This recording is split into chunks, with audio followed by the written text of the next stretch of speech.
Hi guys, today we are working with Lula hair and we are working with some 613 bundles. This is my first time receiving 613 bundles from the company. I have 3 bundles and 1 frontal. I used all of the hair because I wanted my hair to be really full. So I have a 14, a 14 and a 16-inch bundle and then a 14-inch frontal. And I constructed my wig beforehand, so this is just going to be a dyeing tutorial basically. The dyes I used are Adore. I always use Adore dyes because I love the pigmentation. I use 2 of the gingers, 1 of the sunrise orange. You don't technically need this. I just use that for low lights, for like some kind of like accents in the hair. And then I ended up using a color not shown called Cognac for the roots. That was a last minute decision, so I did not have the bottle on hand when I was taking the picture. The first thing you're going to want to do is section off the one piece you're going to leave without color. That's just if you want to do the style. If you don't want to do the style, you can dye the whole entire wig, but I wanted to have like this one little kind of Cruella de Vil rogue highlight. So I sectioned that piece off and I'm going to start at the bottom of the hair. You guys see me do this all the time when I dye hair. I tend to wet the hair first. It just helps conserve the dye. It helps it penetrate through the hair follicle. I could be making this up, which I probably am, but it's always worked for me, so I always wet the hair beforehand. So as you can see, I'm just applying the ginger hair color all over. And then I'm making sure it's saturated all the way through the strands. I never do more than 2 rows of track at a time. It just makes it harder when you're trying to make sure you don't have any blonde patches left.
So I'm just using a typical brush stroke technique and then combing through.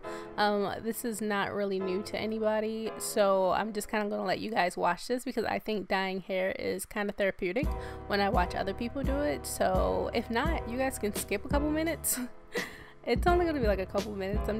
I wanted to be thorough with this video and really show you guys how I dye my hair.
Now you'll see I actually do a couple of different pieces, the ginger and sunrise orange color mix.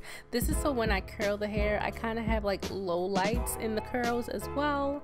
So in a second you'll see me have like this really pretty bright red color to add in with the ginger color. And on the opposite end, I put the sunrise orange a little closer to the bottom. So I only did the sunrise orange maybe about 4 times in the whole head, 4 or 5 times. So you don't need a whole bottle, but the bottle's only like $3 at my local beauty supply store. So it didn't really matter, you feel me? Plus I can use the bottle for like some other hair dye tutorial along the way if I want to do a brighter orange. I think I actually already have a brighter orange on my channel. You guys, I probably have like 17 orange hair dye videos. I really like orange hair. That is kind of my thing. I like the way it pops on brown skin. So yeah, maybe I'll stop doing orange hair for a while.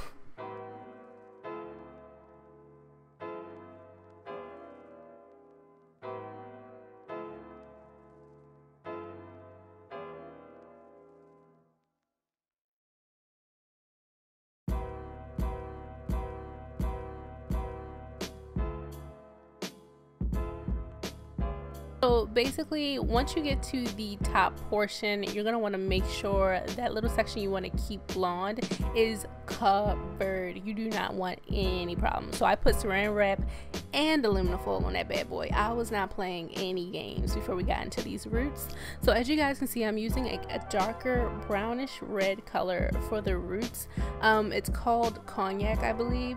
This came to me like mid dyeing, so I had to run out and go grab a darker tutorial. I had to go run out and grab a darker hair color because I wanted to do like a little shadow root type of deal. In hindsight, it might have been a bit much with the like little Cruella de Vil stripe and the shadow roots and it being like a bright orange. It was doing a lot, but you know what? I actually really like how this wig turned out.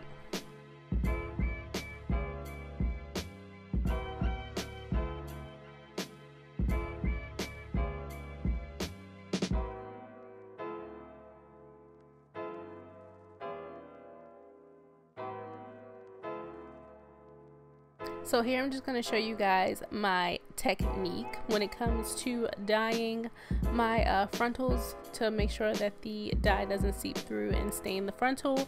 I just take really small sections and I do take my time. I sped this up just for time saving purposes, but as you guys can see, I take small sections and I don't actually start right at the frontal. I start a little bit beneath it and kind of push the hair up towards it, and this kind of just helps with dripping and all that other good stuff.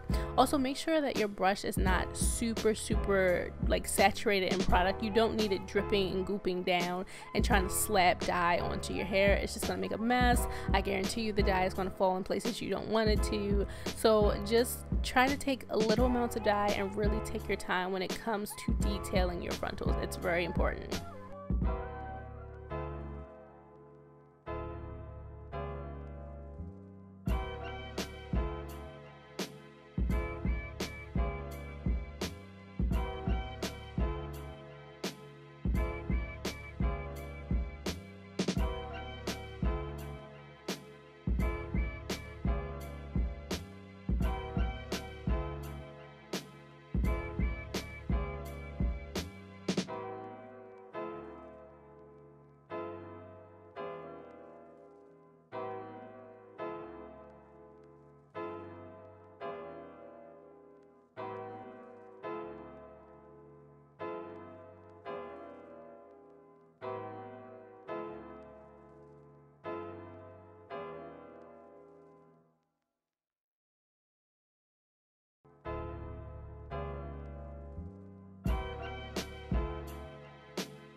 Now, when it comes to doing right by where you want to keep it blonde, I am taking extreme precautions here, and I'm making sure that I don't even, dye all of the roots around this one piece that's right next to the blonde portion. So So this is basically how the color came out when it's still wet. I blow dried and gave it a little curl, and this is the end result. Thank you guys so much for watching. I hope that you liked it. Don't forget to subscribe, and I'll see you in my next one. Bye.